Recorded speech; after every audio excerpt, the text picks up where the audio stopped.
is extremely significant. But the RSS today also has come out and really made an appeal to people that they should not be discriminating on the basis of anybody's religion. They should not be allowing a communal issue to come through as well, and they should actually stand united as a country as well. The RSS chief visit is very, very significant in that respect. Given the fact that currently we've heard of multiple conversations doing the round that the BJP and the RSS probably are not on the same page, but the kind of action that you've seen Prime Minister Narendra Modi take as far as Pakistan is really concerned, that is something which has been acceptable to multiple people. It's been lauded by people across the platform. So what really comes out of that meeting remains to be seen. If it all visuals come out of that meeting, remains to be seen, because it very well may be a private meeting. We'll have to just wait and watch in some time from now. All right.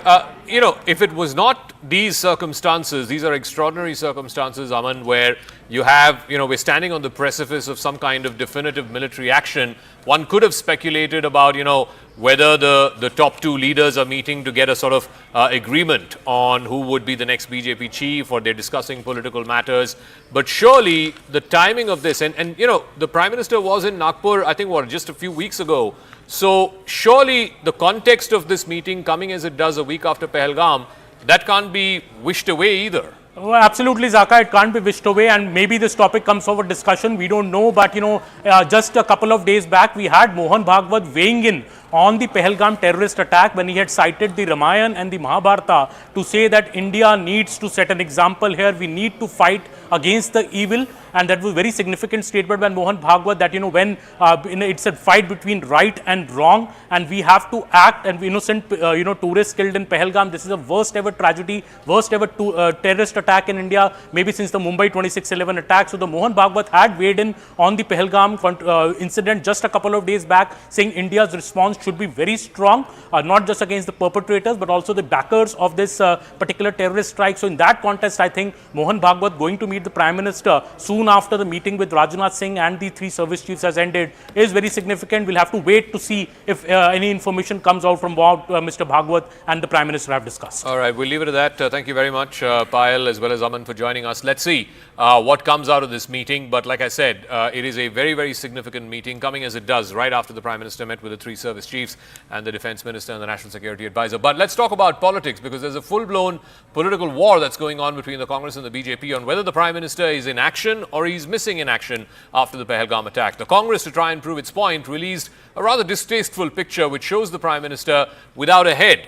Now, the BJP was quick to latch onto it and said that this has imageries of the infamous slogan, Sartan se juda. Now, later in the evening, we had pictures of the Prime Minister meeting the three service chiefs. Now, we just broke that story at the top of the show of him meeting the RSS chief. So this whole thing about the Prime Minister being MIA doesn't quite add up. So then why is the Congress party speaking in such a forked tongue? एक ऐसा कहने को भारतीय राजनीतिक दल भी है, जो राष्ट्रीय पार्टी है, जो हमारे बीच में रहता है, लेकिन अगर उसे लश्करे पाकिस्तान कांग्रेस कहा जाए तो गलत नहीं होगा। बीजेपी के अंदर कितना विष भरा है, कितना जहर भरा है, कितने गंदे मन के लोग हैं कि उनको एक पोस्टर में सिर तन से जुदा दिखा, जबकि वो एक पिक्चर के पोस्टर से प्रेरित है। ये पिक्चर का पोस्टर है, गायब पिक्चर। तुषार कपूर इस पिक्चर में थे, वो गायब हो जाते थे, उनके कपड़े दिखते थे, शरीर नहीं दिखता। जो पोस्टर हमने लगाया उसमें भी शरीर कहीं नहीं है, ना हाथ है ना पैर है, सिर्फ आलीशान शानदार कपड़े हैं और मिस्टर गायब लिखा हुआ है, और मोदी जी का नाम नहीं है, मोदी जी का शब्द नहीं है। तो बीजेपी को ये क्यों लग रहा है कि ये मोदी जी के बारे में, कि क्या वो भी मान रहे हैं कि मोदी जी गायब है? Now, while the Congress defends its post, the BJP has pointed to how the Prime Minister has been busy preparing and strategizing for a strong response to Pakistan. Here's a recap from the day of the attack, 7 days on, what the Prime Minister has done in these last 7 days. He's instructed Home Minister Amit Shah to go to Pahalgam, to rush to Pahalgam. He was in Jeddah for an official visit to Saudi Arabia, and the Home Minister left for Srinagar the same evening. In fact, the Prime Minister cut short his Saudi Arabia trip. He rushed back to India upon hearing the news of the Pahalgam terror attack. Upon arriving at the airport in Delhi the next morning, the Prime Minister was briefed by the Foreign Secretary and the National Security Advisor at the airport itself. Later on in the day, he chaired the Cabinet Committee on Security. It was the first time the CCS met right after the Pahalgam attack. The major decisions were taken, like putting a pause on the Indus Water Treaty, closing the Attari-Wagah border. He spoke with several world leaders, from Donald Trump to J.D. Vance to the UK Prime Minister, the Israeli Prime Minister, the Italian Prime Minister, taking all of these world leaders into confidence about how India was going to respond. The Prime Minister also cancelled the Kanpur leg of his Bihar visit, which was supposed to be a day or so after he returned from Saudi Arabia. It was as a mark of solidarity and grief with one of the families whose victims had perished in Pahalgam, Shubham Dwivedi, who belonged to Kanpur. And then, of course, he went to Bihar on the 24th. He also spoke about the attack in Pahalgam in that Bihar address. He spoke about it in his second Mann Ki Baat address that happened on Sunday. Both of those places, he promised justice to the victims of Pahalgam as well as the harshest punishment for the perpetrators. Today, again, he's chaired a key review meeting with all three service chiefs, Army, Navy and Air Force, as well as the Raksha Mantri Rajnath Singh and the National Security Advisor, Mr. Doval. He's also right now meeting with the RSS chief, Mr. Mohan Bhagwat. He scheduled back-to-back meetings tomorrow. The full cabinet meets, followed by the CCS, then the Cabinet Committee on Economic Affairs and the Cabinet Committee on Political Affairs. So if the Congress wanted to make its point that the Prime Minister is MIA or missing in action, that clearly is not the case, certainly not in the last 7 days. Let's go across to our political guest, Pradeep Bhandari, here in our studios, National Spokesperson of the BJP, Bhavya Narasimhamurthy, Spokesperson of the Congress Party. Bhavya, it just doesn't cut ice. We played what Supriya Srinath, the social media in charge of the Congress Party, her defense was. I mean, surely there are a million ways of expressing what you feel, rightly or wrongly, that the Prime Minister is missing in action. But to have a headless image of the Prime Minister, you can't fault the BJP for immediately, drawing references to Sar Tan Se Juda. Honestly, as a national channel, the way you are describing that picture is totally wrong. It doesn't have hands or the legs. It's just a pair of dress which is similar to what Narendra Modi wears. It's not less only his head is missing there. Please have a look. You don't see the hands, you don't see the legs. So what are you trying to say? Head and hands are missing? We are just trying to say that Prime Minister is missing from the action. He was missing from the all-party meeting, which was important as well. This is a democracy. He is supposed to take all the party representatives. Why use a headless, handless image to make that point? Because he is missing. He is missing from the most important meetings. He is in Bihar election rally. I can think of 10 different ways you can express that imagery. Sir, sorry, with all respect, you mentioned Narendra Modi's TP so far after the Pahalgam happened, but you forgot to mention his Bihar election rally that he attended. Okay. Why would you miss that out?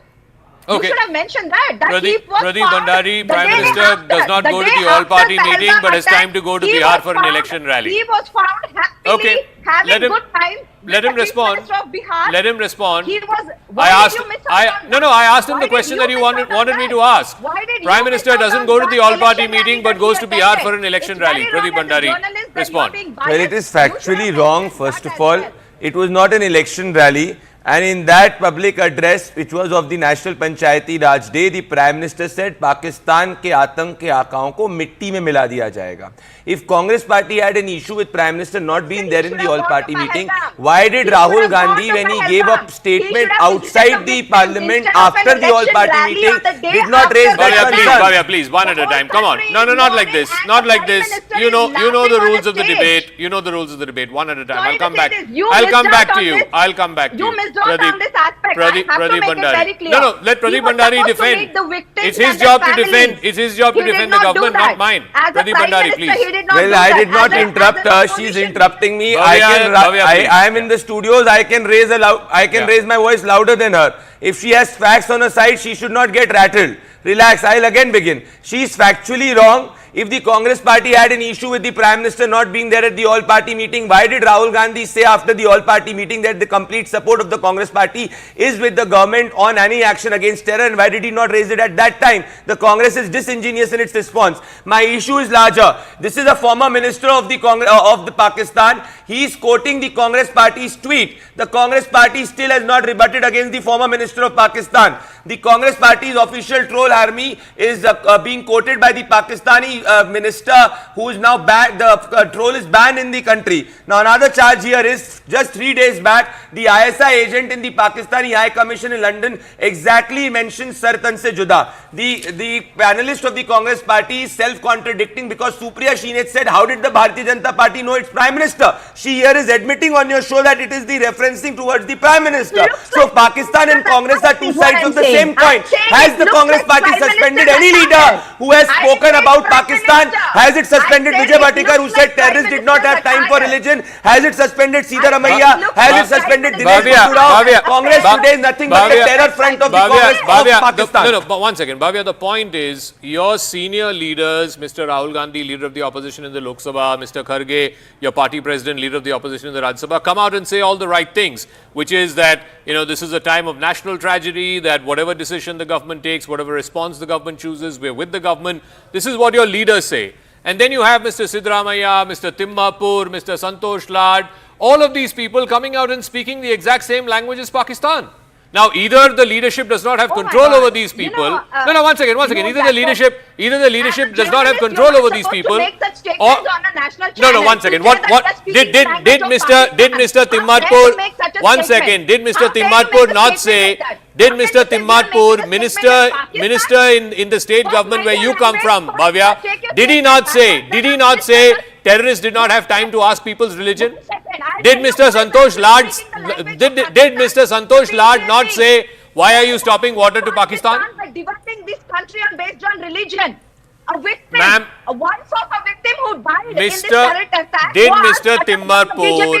Mr. Timmatpur, who is a minister in your government, not say religion, terrorists did not have time to ask about religion? Did he not say that? I don't think you should have some ethics before saying anything like this about a party which brought freedom to this country. Not nonsense, Zaka, I want to come here and interrupt. It's the same party which after 26/11, Mumbai terror attack, Rahul Gandhi was busy partying. Is she a new entrant to the Congress party? It's the same party which is being quoted by Hafiz Saeed as the friend of the Pakistan. It is the same party whose leaders today are quoted in the Pakistani media. It is the same party where Rahul Gandhi was quoted in UNGA by Pakistan. Are you unaware about it? Your party is an anti-national party. Today does not stand with the victims.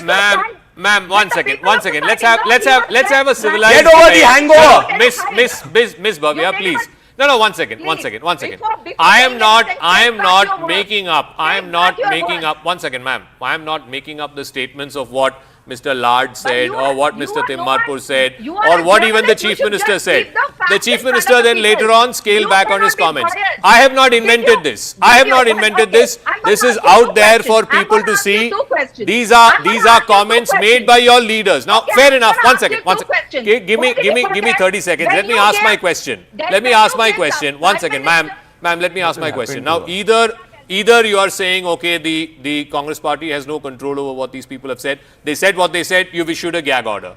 After the gag order, people are still talking about it. Mr. Dinesh Gundurao, minister in the government in Karnataka, today he was saying the exact same thing. Can I speak? So what, the gag order is not effective? Or are you going to let me speak? Please answer. My first question to you. You mentioned the Prime Minister's program since the day of Pahalgam. How can a journalist on national channel forget to mention his election rally in Bihar? It was not an election rally, ma'am. How dare you? Ma'am, please, it was not an election rally. Then why You can quibble with the fact that he went to Bihar, but it was not an election rally. No, I take offense. Here. Congress party, which is a party of the anti-nationals here, which after 26/11 did not attack the Pakistan, was playing dozier and was calling RSS ki sajish as 26/11. You are a party of anti-nationals, madam. Enough of your hysteria. Why one of your leaders not suspended? Why Sitaramaiah, who's batting for Pakistan, is not suspended? Why Saifuddin Sohn, who's been a former minister, who said we should believe Pakistan is not suspended? Why Jammu and Kashmir Congress chief, who said fold your hands in front of Pakistan and do dialogue, is not suspended? What have you done? You used to cry for Batla House. Your Manish Shankar Iyer went in 2015 to seek help for Pakistan to dislodge Modi. Can I ask one final question? Nothing is different between Hafiz Saeed and your party. Names are different. All of you peddle Pakistani terror state. one question. One question. The Prime Minister today. Do you, as a spokesperson of the Congress Party, regret this poster that's been put out by your social media, or apologize for this poster that has been put out by your social media? I have a simple question. Just because you're being biased and interpret it the way you want doesn't mean we put it like that. Okay. I'm asking you, do you see hands and legs there? No, I don't see head, I don't see hands, I don't see legs. Yeah, okay. It's just attire there showing that Narendra Modi is missing from the action that was needed to do. So you don't think there is anything that you regret or have to apologize for? Special session Correct? of Parliament, he is missing from that. Miss Bhavya, there is nothing that the makers of this post, the people who put up this post from the INC media handle, there is nothing that they need to apologize for. That's your position tonight? That's your stand tonight? First of all, let the Prime Minister come out and apologize for his spending time there. Instead of going to talking to the victims, let him apologize for the Is she not aware? Is she not aware? The Home Minister Amit Shah was not like Shivraj Patil, who was busy changing his dress for 10 hours after 26/11. He went to the victims immediately in 2 hours. You are absolutely ill-informed and uneducated, madam. That is your truth. Rahul Gandhi was busy partying after 26/11 Mumbai terror attack. Are you aware about it or not? Ma'am, I'm really sorry. We should have had a factual debate. Unfortunately, it's descended into complete untruths and unfacts. But anyway, we'll leave it at that. Thank you very much, Bhavya Narasimhamurthy, Pradeep Bhandari. Thank you for joining us. We'll leave the politics aside because it's the last thing that we need at a time such as this. It's a national test as to how we're going to respond to Pakistan. So let's move on to that. Let's move on to something more material, which is what are the options before India? How should India respond and be seen as responding? Of course, India is already hitting Pakistan diplomatically, hitting it hard after putting the so-called sacrosanct Indus Water Treaty, which held for the last 50 plus years. That treaty has now been put in abeyance. It's also graded down High Commission staff. It has sealed the borders. It has asked all Pakistani nationals in India to leave. All of that has been done. Now India is considering further steps to try and choke a hostile neighbor like Pakistan. The priority is to ensure that the already weakened back of the Pakistan government needs to be broken further. Economically, the country is in the doldrums, and that is where India's focus is. Now, what is it that India can do, and what is it that India is mulling further diplomatically? Number one, India is mulling reciprocal shutting down of airspace for Pakistani air carriers. India is also considering restricting the export of electronics and e-commerce goods into Pakistan, even via third-party countries. A large number of pharmaceutical goods, e-commerce goods go into Pakistan from India, not directly, but through third-party countries like the UAE. The government is also currently assessing the potential cost impact on Indian exporters if they were to do so. The Department of Pharmaceuticals has requested the pharma export body to prepare a list of medicines and pharmaceutical products that are being exported to Pakistan. The details have been sought from Pharmexcel, which is an arm of the government that functions under the Ministry of Commerce. Lastly, India is also considering restricting exports to Pakistan through third countries because the bilateral trade is very, very negligible. Before it got stopped after the Pulwama attacks, it was about $2.5 billion. Now it's barely $1 billion. So these are some of the options on the table for India. The whole world has heard Pakistan's Defense Minister Khawaja Asif admitting and confessing Pakistan's history of supporting, training and funding terrorist organizations in a recent television interview. This open confession surprises no one and exposes Pakistan as a rogue state fueling global terrorism and destabilizing the region. The world can no longer turn a blind eye. I want to go across to Michael Rubin. He's a senior fellow with the American Enterprise Institute, former official with the Pentagon. Mr. Rubin, thank you very much for speaking with us. I want you to explain to our viewers what the options are before India, both the kinetic or military ones and the non-military ones. Let's start with the non-military ones first. Well, you've already outlined many of the steps which India is taking, and those steps are wise and they're sober. I would actually argue that more can be done diplomatically. When Hamas attacked Israel after October 7th, 2023, Joe Biden, who was president at the time, flew over to Israel within 2 weeks to declare unwavering solidarity with Israel in the face of terrorism. given the relationship between Prime Minister Modi and President Donald Trump, I would expect Donald Trump should do no less. And Prime Minister Modi should simply demand, President Trump, come to New Delhi, or perhaps even come to Srinagar, and declare your unwavering solidarity. That symbolically would not only reassure India that the United States has its back in the face of terrorism, but it would also send a signal very much to Pakistan that it is facing international isolation. It's not going to get away with this repeated sponsorship of terrorism. Mr. Rubin, quite on the contrary, I mean, forget about the fact that Mr. Trump has not unequivocally given support to India. I think the last comments he made on board Air Force One was that, it's up to India and Pakistan to figure it out. I'm sure they'll figure it out. They've been battling this for the thousands of years. But, 1,000 years. Yeah, quite on the contrary, the response from China, on the other hand, seems to be squarely in the Pakistani corner. That's a point of concern here in India. It should be a point of concern. After all, Pakistan has basically become a satrapy of China. This China-Pakistan economic corridor has landed Pakistan more than $40 billion in debt. It has been a failed gamble on the part of the Pakistanis. And we also saw China help relieve Pakistan from the pressure of the Financial Action Task Force gray list. And unfortunately, we see that was all diplomatic smoke and mirrors, that it wasn't based in substance. This is why there really is no choice but to rely on unilateral sanctions in this regard. And when Donald Trump gets up and says, this has been going on for 1,000 years, it's a reflection of his ignorance. This is where the Indian embassy and Prime Minister Modi directly needs to get on the phone. When Saddam Hussein invaded Kuwait back in August of 1990, George H.W. Bush at the time, who was president, wasn't sure about how to respond.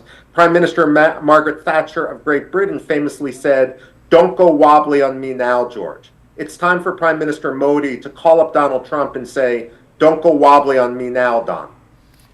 And one final word, this is the material part of what India's response will be, and that is the military action. Last time there was a situation like this in 2019, India responded with airstrikes targeting some of these terror launch pads.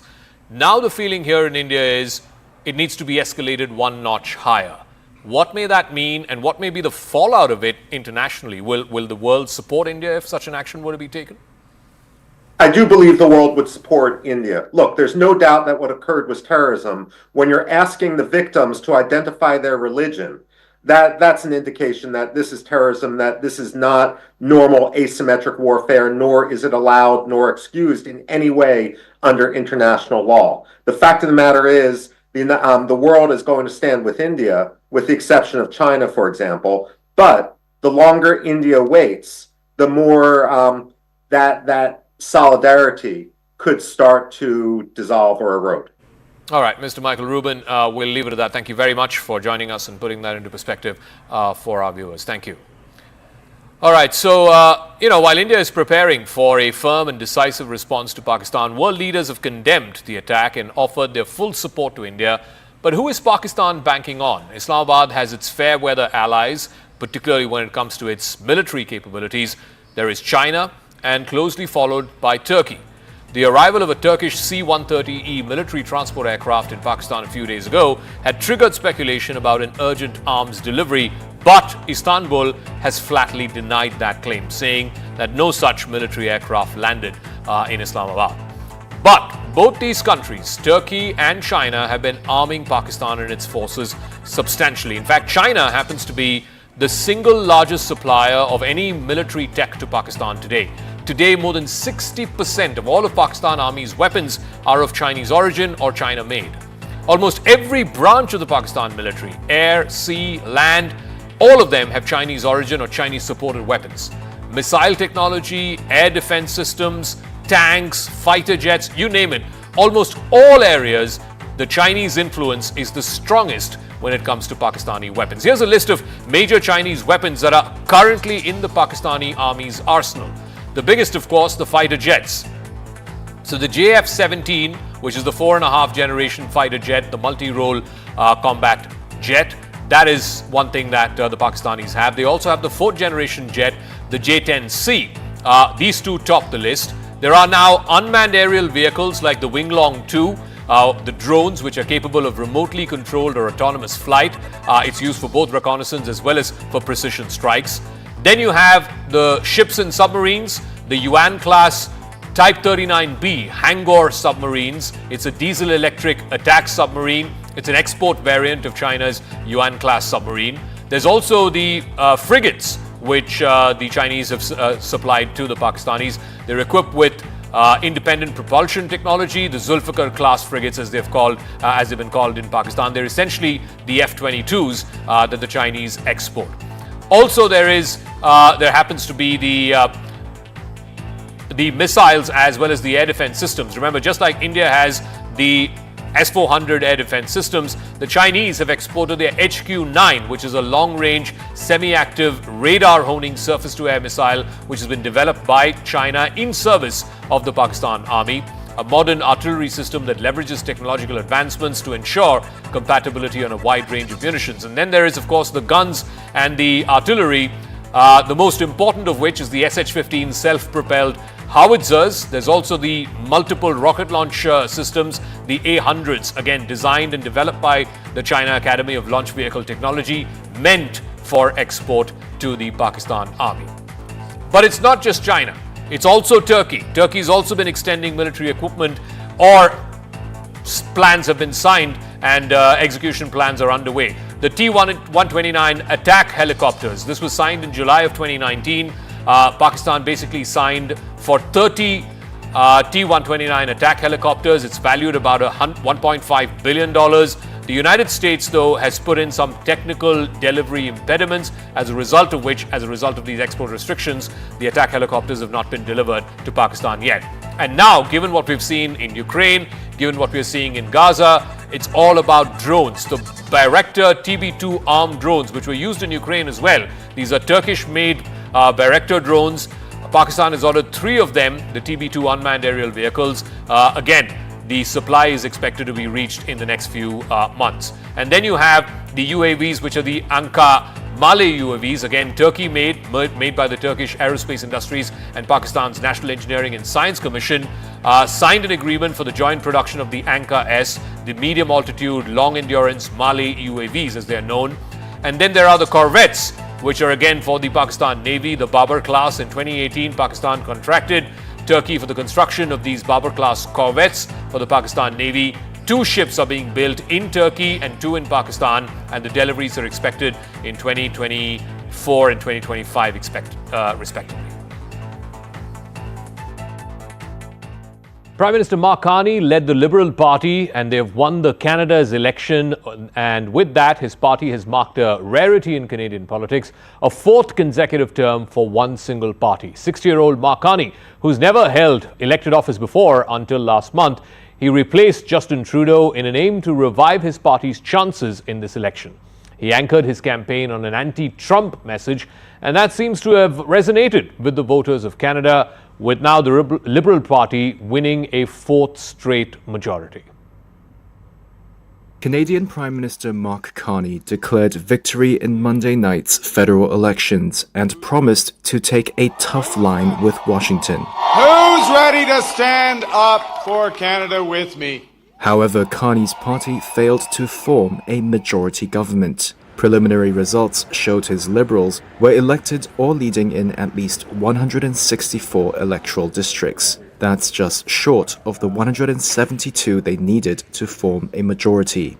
That all means Carney will have to deal with US President Donald Trump's tariff threats without the mandate he hoped for. Canada's ties with its southern neighbor were a focus of Carney's campaign, as well as his victory speech. President Trump is trying to break us so that America can own us.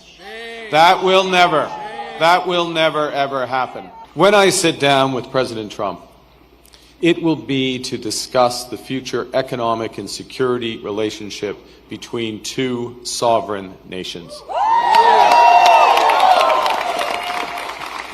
And it will be with our full knowledge that we have many other options than the United States to build prosperity for all Canadians. In another press briefing, Conservative leader Pierre Poilievre conceded defeat to Carney's Liberals. Yes, we will do our job to hold the government to account. Poilievre's right-of-centre Conservatives at one time were riding high in the polls on voter anxiety about the cost of living, housing and crime.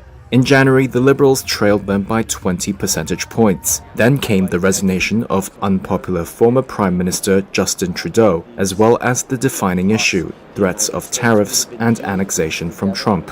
That set off a wave of patriotic support for Carney and his party. Monday completes the Liberal turnaround. Last week, Trump re-emerged as a campaign factor, declaring he might raise a 25% tariff on Canadian-made cars. And in a social media post Monday, Trump again made his call for Canada to become the 51st state, saying he might use what he called economic force. So Trump may have been the secret weapon that propelled Mark Carney back into office. Of course, now he's a full-term prime minister who's got a mandate. Chief among his priorities will be to take on Donald Trump and to cut a fairer deal for the Canadians at a time when, of course, Mr. Trump is threatening Canadians and to annex Canada as the 51st state of the U.S. Carney's win also signals the possibility that normal relations, normal business could resume between New Delhi and Ottawa. Their ties have been frayed for the better part of the last couple of years now almost. The new Canadian Prime Minister had described the relationship with India as an incredibly important one. Carney has consistently said that Canada needs commercial partnerships with shared democratic values and that India, despite all the recent frictions, particularly under the previous Trudeau administration, remains an important partner. Now, one of the casualties of the diplomatic relationship was the stalled Comprehensive Economic Partnership Agreement, or CEPA, between Canada and India. And at a time when the whole world is talking about trade deals, this is something that both Ottawa and Delhi will have to focus on. Of course, these negotiations were impeded by the Nijjar allegations and the role of Indian agents in the death of Hardeep Singh Nijjar, as well as, of course, the expulsions of diplomats that happened thereafter. We could see a revival in the talks for a comprehensive economic partnership. In 2023, bilateral trade and services stood at a little under $8.5 billion between India and Canada. The Canadian Prime Minister could prioritize a constructive dialogue because one of his main focal points in his agenda as Prime Minister is going to be reviving the Canadian economy. Under Carney's leadership, immigration policies are also expected to remain favorable towards India, particularly to Indian professionals and students. His economic background suggests a continued push to attract the top talent in the world and to try and support Canada's innovation and skilled workforce.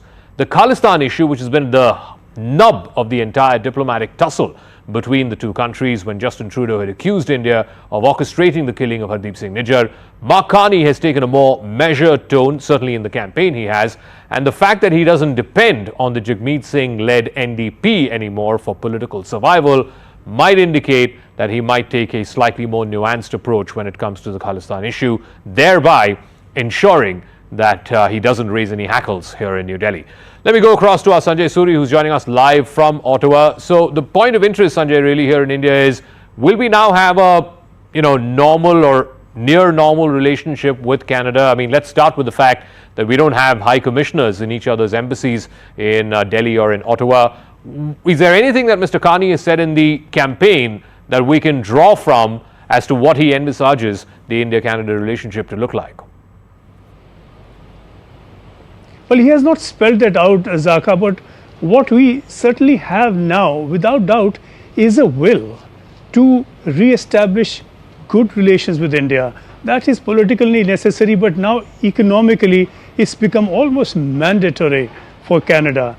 The bulk of Canadian exports go to the US. Most of the trade is with the US, and inevitable that would be the case because this is the country next door and there's a shared border, there's a border and not a border really. So there's been a lot of flow of goods and a flow of manufacturing facilities between the two countries.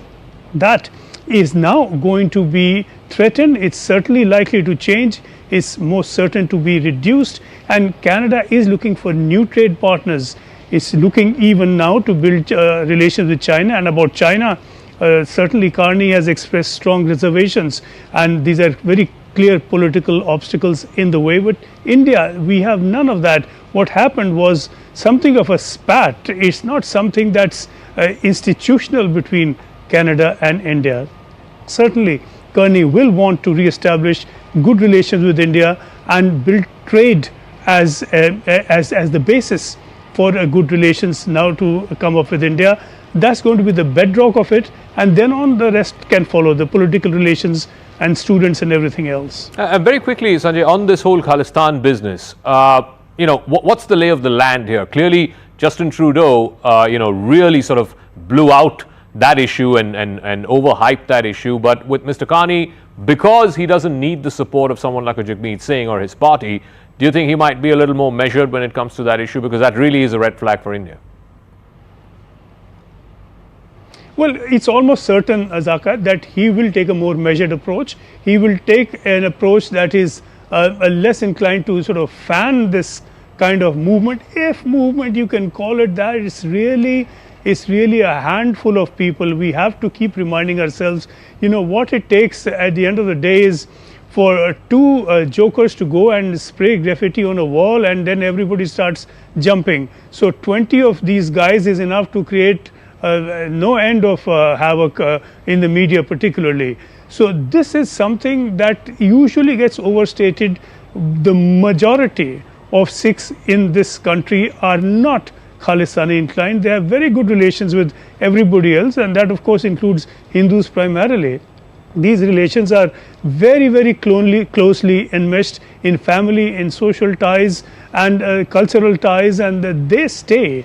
So it's a few people getting attention, and this is a problem that it's very likely that the new government will identify for what it is and deal with for what it is. With Trudeau, you had a tangent. Trudeau was acting out of personal pique almost. A lot of things were going wrong, certainly between India and Canada, that were driven by his personality, and a lot of that surfaced at the G20 in New Delhi. This kind of baggage doesn't hang around Carney anymore, and it never would, given the way Carney approaches things. And so we are almost certain to see an improvement in political relations on that front. All right, Sanjay Suri, live for us in Ottawa tonight. Thank you very much for joining us. Thank you. Donald Trump stormed back into the White House promising a revolution. 100 days into his second term, has he delivered or has he detonated? Trump's first 100 days have been a whirlwind of executive action. Over 200 executive orders have been signed. That is more than any president in modern history at this stage of his presidency. So what are Donald Trump's biggest moves in the last 3 months that he's been in office? Number one, the mass deportations of illegal immigrants. Number two, reciprocal tariffs on major trade partners.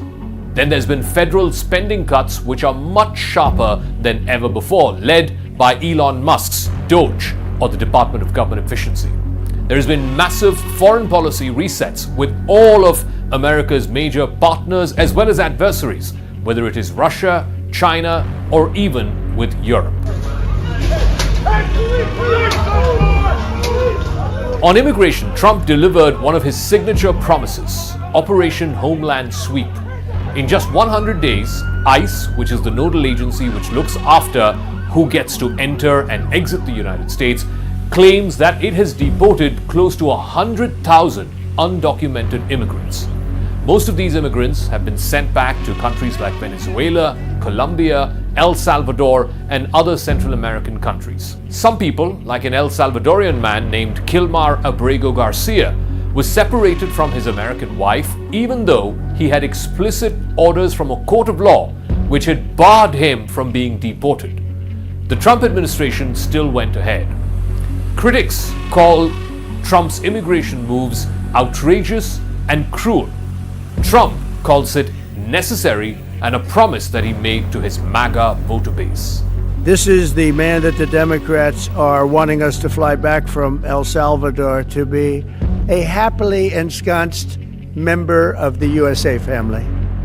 Isn't it a shame? And by the way, I've been hit pretty hard by fake shows, fake news, MSDNC in particular, where they talk about how evil I am, that this man would be thrown out of our country. This man is according to certified statements that we get, is a very violent person. And they want this man to be brought back into our country where he can be free and to stay as a happily Maryland, they call him the Maryland man. He's a Maryland father. No, this is a violent person. But legal challenges are mounting. Many cities have declared themselves as sanctuary cities. Human rights groups have filed over 200 lawsuits. The matter is expected to go all the way up to the US Supreme Court. My fellow Americans, this is Liberation Day. Waiting for a long time. April 2nd, 2025 will forever be remembered as the day American industry was reborn, the day America's destiny was reclaimed, and the day that we began to make America wealthy again. Then came the tariffs. Trump slapped reciprocal tariffs on Chinese, Mexican, European, Indian goods. Over 80 countries around the world bore the brunt of the Trump tariffs. Anywhere between 20% and 50% extra taxes were imposed on any goods that were being imported into the United States from any of these 80-odd countries. There would first be a base tariff of 10% for any good that is coming into the United States, and then there were country-specific reciprocal tariffs which were added on top of it. Trump's message to the world was that it's time to stop ripping America off. But the opposite happened. The markets panicked, stocks tanked over 10% in 2 weeks, the Dow Jones fell by almost 2,000 points in trading sessions, trillions were wiped out in people's savings, blue-blooded American companies like Apple and Amazon and Nvidia lost trillions of dollars of value. Consumer prices then started going up. Facing backlash from Wall Street as well as from within his own party, Trump temporarily paused these new reciprocal tariffs. But while pausing them, he also threatened that these tariffs could come back anytime. It took great courage for him to stay the course until this moment. And what we have ended up with here, as I told everyone a week ago, they're in this very spot, do not retaliate and you will be rewarded. So every country in the world who wants to come and negotiate, we are willing to hear you. We're going to go down to a 10% baseline tariff for them. The numbers were beginning to tell in the polls as well. According to the CNN SSRS poll, which polled a large number of Americans at the 100-day mark, Trump's approval rating stands at 42% after 100 days in office. It is slightly higher than what it was at the same time in his first term, when he finished 100 days in his first term in 2017. But at the same time, it is lower than most modern-day presidents. In fact, it is the lowest compared to Biden, Obama, even George Bush. The New York Times Siena College poll puts him even lower at 39% approval, 54% disapproval, which means a majority of the people polled, a majority of people in America disapprove of Trump's second term. Historically, most re-elected presidents have enjoyed a honeymoon. It lasts about 3 months or roughly about 100 days. In Trump's case, his second-term honeymoon is already showing signs of marital trouble. 41% approval of him now. It was 44% back in 2017 around the 100-day mark. And what's so notable here is that throughout his second term as president, he tended to be running ahead of where he was in his first term. No longer is that the case. He has fallen below where he was at this point in his first term. Of course, this is just Trump. Let's compare him to other presidents. And I really think this kind of puts a bow on it. And you can see it here. You see the 41%. That is 12 points below Joe Biden. That's 3 points below where he was in his first term. Look at where Obama was, 63%. He's 22 points below that. And George W. Bush at this point in 2001, he is, again, 21 points below. Trump's new Department of Government Efficiency, or DOGE, has slashed funding to almost all government agencies, anywhere between 20 to 50%. The layoffs in government departments has hit education, environment, and health the hardest. It has also hit the overseas development wing of the US State Department. There have been mass protests against Trump's best buddy and the man in charge of Doge, Elon Musk. So much so, his company Tesla's shares have tanked, and Musk has clarified that he will be leaving government soon. On the world stage, Trump has ripped apart the old playbook. He has cut military aid to Ukraine. He has called it Europe's war, not America's war. He has initiated direct talks with Russia for the very first time since 2022. He's even spoken with Putin twice in the last 3 months that he's been in office. And that, of course, has set off alarm bells amongst America's NATO allies and partners. Once again, Trump has reignited tariff wars with China, sparking retaliation on American goods, whether it is tech goods or even agricultural goods. Then there is his aggressive rhetoric around the Panama Canal, Greenland, even joking about making Canada the 51st state, remarks that have enraged all of these countries and also American allies. In fact, his remarks about Canada have been a singular reason why Mark Carney has been re-elected as Canada's Prime Minister. European allies have been furious at Trump's comments. His insistence that Europe has to handle its own wars has shattered the very rationale of NATO. Germany and France have already announced new defense initiatives and defense budgets because they basically don't trust American backstop anymore. You're not in a good position. You don't have the cards right now. With us, you start having cards. Right now, you don't. You're playing cards. You're playing cards. You're gambling with the lives of millions of people. 3 months in, Trump's second term is extremely volatile, it is aggressive, and it is deeply divisive. But his base loves it. His critics are warning of chaos. Over the next 6 months, expect more legal battles over immigration, more human case studies like that of Kilmar Garcia. There's going to be potential tariff escalations, particularly if the markets react negatively.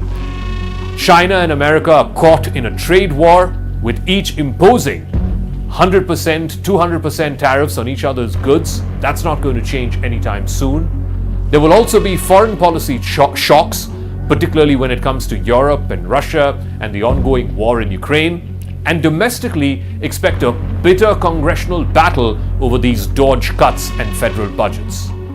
Donald Trump came back to office for a second term, promising America a second revolution. In just 100 days, he has ensured one thing: America may or may not become great again, but the rest of the world will not be the same again. On a night when playoff dreams and big chases were supposed to headline the script, a 14-year-old from Bihar, Samastipur, tore it all apart and wrote his own fairy tale. Vaibhav Suryavanshi became the youngest ever to score 100 in IPL history and did it with a swagger that left seasoned international bowlers gasping. Chasing 210 against Gujarat Titans, Rajasthan Royals barely broke a sweat as Suryavanshi's bat did all the talking. His 35-ball century, the second fastest in IPL history and the quickest by an Indian, instantly shot him into the League of Legends. For context, the IPL was just 3 years old when he was born. At an age where most are wrestling with homework and video games, Suryavanshi was busy smashing veterans like Ishant Sharma and Mohammad Siraj. Ishant had made his test debut in 2006, long before Suryavanshi was even an idea. Yet, here he was, a Gen Alpha powerhouse dismantling reputations ball after ball. His breathtaking innings, 101 of 38 balls with 11 sixes and 7 fours, made even the normally dazzling Yashasvi Jaiswal look like a sideshow. It wasn't just brute power that stood out, his score was rock solid, his balance immaculate. The hours spent in the heat of Patna facing 600 balls a day since the age of 10 came alive on the biggest stage. His father, Sanjeev Suryavanshi, who once packed 10 extra tiffin boxes for long net sessions and sold family farmland to fuel his son's cricketing dreams, can say now it was all worth it. The way Vaibhav lifted Siraj for a 6-over long on, hammered Ishant Sharma into the square leg stands and toyed with Washington Sundar and Kareem Janat was jaw-dropping. Poor Janat suffered the worst. He was carted for 30 runs in an over, including a flick so disdainful it left the fielders in disbelief. When Prasidh Krishna finally bowled him with a perfect Yorker, there was no wild celebration. Gujarat Titans players were simply too drained, both in spirit and in awe. Before Suryavanshi's storm, Shubman Gill and Josh Butler had lit up the evening, but once the 14-year-old started launching the ball into orbit, there was no bigger show in town. Indian cricket has seen many prodigies rise and stumble. The name of Lakshman Shiv Ramakrishnan, Maninder Singh, Vinod Kamble and Prithvi Shaw serve as bittersweet reminders. But here lies a new diamond, rough but radiant.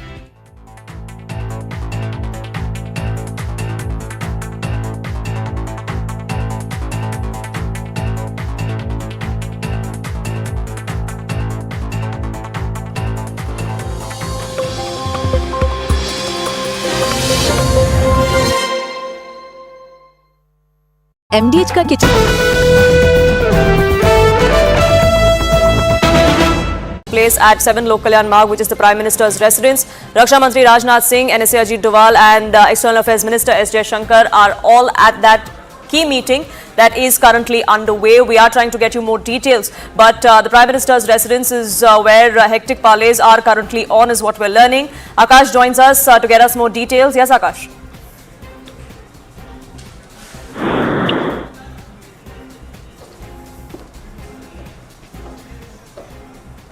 Akash, if you can hear me, we're given to understand there's a key huddle that's currently underway at the Prime Minister's residence.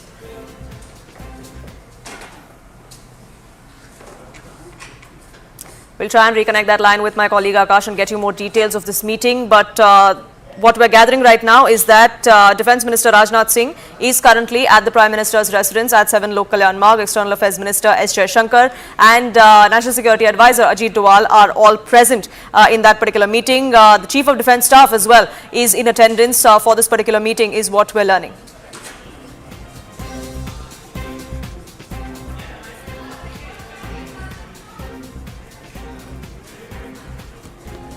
There is a key meeting that is currently underway at the Prime Minister's residence. India, of course, has been hitting Pakistan diplomatically. Several diplomatic steps have been taken, even though the chorus for retribution, for avenging the Pahalgam attack is growing louder within the country and from ally nations of India around the world as well. At such a time, there are several parleys that are being held in Jammu and Kashmir to review security. There are several meetings that are taking place here in the national capital as well, and one such huddle is currently taking place at the Prime Minister's residence at 7 Lok Kalyan Marg, in fact, here in the national capital. NSA Doval, Raksha Mantri Rajnath Singh, the Chief of Defence Staff and External Affairs Minister S. Shankar are all present in that meeting. Next steps as far as policy against Pakistan, next steps against Pakistan in the aftermath of the Pahalgam attack are all being discussed as we speak. You're on Take 3 Shots. I'm Anand Narasimhan, and even as we speak, Rahul Shivshankar, Zaka Jacob are with us here in the studio, and the NSA, we have the Raksha Mantri present there, and we also have Prime Minister Narendra Modi at LKM. There is this high-level meeting. The CDS is present there. So are we moving? The External Affairs Minister is also there. Yeah, so he's also come. So big meeting. So everybody's been saying what's happening, what's the punitive action, is there something kinetic that's going to happen? Dr. Shashi Tharoor just now said we should expect something kinetic because this has happened 15, 16 times, so something strong has to happen, punitive has to happen. The CCS meeting is expected on Wednesday, that's tomorrow. Yeah. So now if these people are in a huddle, what does that imply? Zaka? Look, I've been hearing sort of unconfirmed reports since morning that there is action happening at multiple locations in Jammu and Kashmir. Either this is a taking stock meeting, which explains why the Defence Minister is there, the CDS is there, the National Security Advisor is there, and obviously the External Affairs Minister is there because clearly whatever action is being taken has international ramifications, certainly has diplomatic ramifications. These are some of your highest points persons when it comes to India's national security. So it is for two things, I would imagine. One is to try and assess what has been going on in what we've been hearing about these counter-terrorism operations that are happening in different parts of Jammu and Kashmir, and two, of course, to set the stage for tomorrow's Cabinet Committee on Security. I think both of these things will be discussed in today's meeting, and I think it's a very, very important meeting that's happening. But earlier in the day, we've had the DGBSF, the Assam Rifles, the SSP, and all the para forces, all of them having a meeting. There has been a conversation there. Rahul Shivshankar, your reading on this. This is on a day when the External Affairs Minister has had a conversation with Cyprus and Greece. Siddhant was telling us this information. So clearly, if Turkey is openly backing Pakistan, we are going to some of the other nations around the place to say, all right, we're going to do. So there is a lot of psyops that is going on. But along with this shadow boxing, are we seeing something move on ground? Look, let's separate this into the immediate steps, the long-term steps, and the mid-term steps. So, when you're talking about India now opening or perhaps deepening equations with countries like Cyprus, Greece, etc., to sort of poke Turkey in the eye, those are slightly longer-term policies, decision-making, strategies, tactics. Let's park those aside.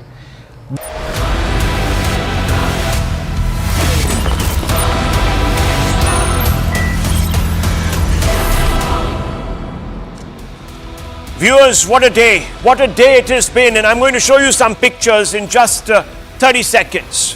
What a day.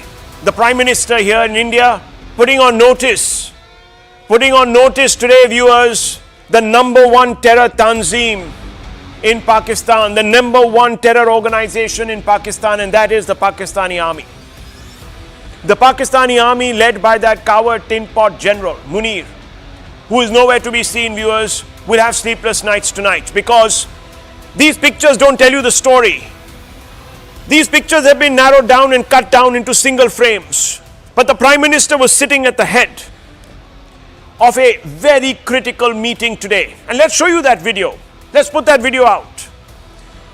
Viewers, there he is, the Prime Minister, flanked by the NSA on one side. Can we have that picture? There you have. There you have the first glance. There, the NSA on one side, Admiral Dinesh K. Tripathi, Chief of Naval Staff, on his left, and to his left, Air Marshal A.P. Singh, the Chief of the Air Force, viewers, the Air Staff. On the Prime Minister's right, you had the Defence Minister, Rajnath Singh. You had General Anil Chauhan, CDS. You had General Upendra Dwivedi, the Chief of Army Staff. Viewers, all the wings, all the brain trust, the military brain trust, all sitting there because, viewers, the Prime Minister has decided that the time has come. The time has come to unleash unimaginable punishment on Pakistan. The War Cabinet, if we can call it that, has assembled, and the plans to inflict, as I told you, unimaginable punishment on the perpetrators of Pahalgam are being finessed as we speak, viewers. That meeting went on for about 1.5 hours. Right after that meeting, viewers, Amit Shah, the Union Home Minister, shows up to meet the Prime Minister. Tomorrow there is another series of meetings beginning 11 o'clock. As I told you, viewers, the deck is being loaded. All options are on the table. The Prime Minister has already said so. The armed forces have given him the options. And highly placed sources have told your channel that the Prime Minister has given the all clear to the military to knock the stuffings out of the Pak-based terror outfit, as well as Pak-based terror nurturers, viewers, sitting in Rawalpindi. Right now, General Munir of Pakistan is crawled under some rock, viewers. Like a cockroach, he's hiding in some drain. And I'll tell you, viewers, there is a lot of talk in Pakistan that he might actually be found or pulled out of a drain in Pakistan like Gaddafi was. That is what is the talk, viewers, because Pakistan is divided. They can't believe that General Munir, who had delusions of being another Musharraf, has landed them in the soup, has played fast and loose. Hamir Mir, a Pakistani top journalist, has come out and said that we can't even survive a 3-day battle because we don't have fuel. Fuel, viewers, energy is required to fight a war. He says there is no fuel. He's tweeted and he says, guess who told me? General Bajwa told me, the predecessor to Munir. And he says that, look, we're running on fumes. We're running on fumes. This is a big miscalculation. Viewers, there is large-scale chaos in Pakistan as we speak. Right now, I was reading all the papers in Pakistan, and there is tumult. Tumult in Balochistan. In KPK, viewers, there's tumult. In Sindh, there's tumult. The Pakistani army is fanned out. It's spread out like a fan, viewers. It doesn't quite know which insurgency to settle, let alone deal with India. The Prime Minister is choosing his moment. And I want to go straight across to Aman Sharma. I want to also bring in Payal. Both of them have been covering this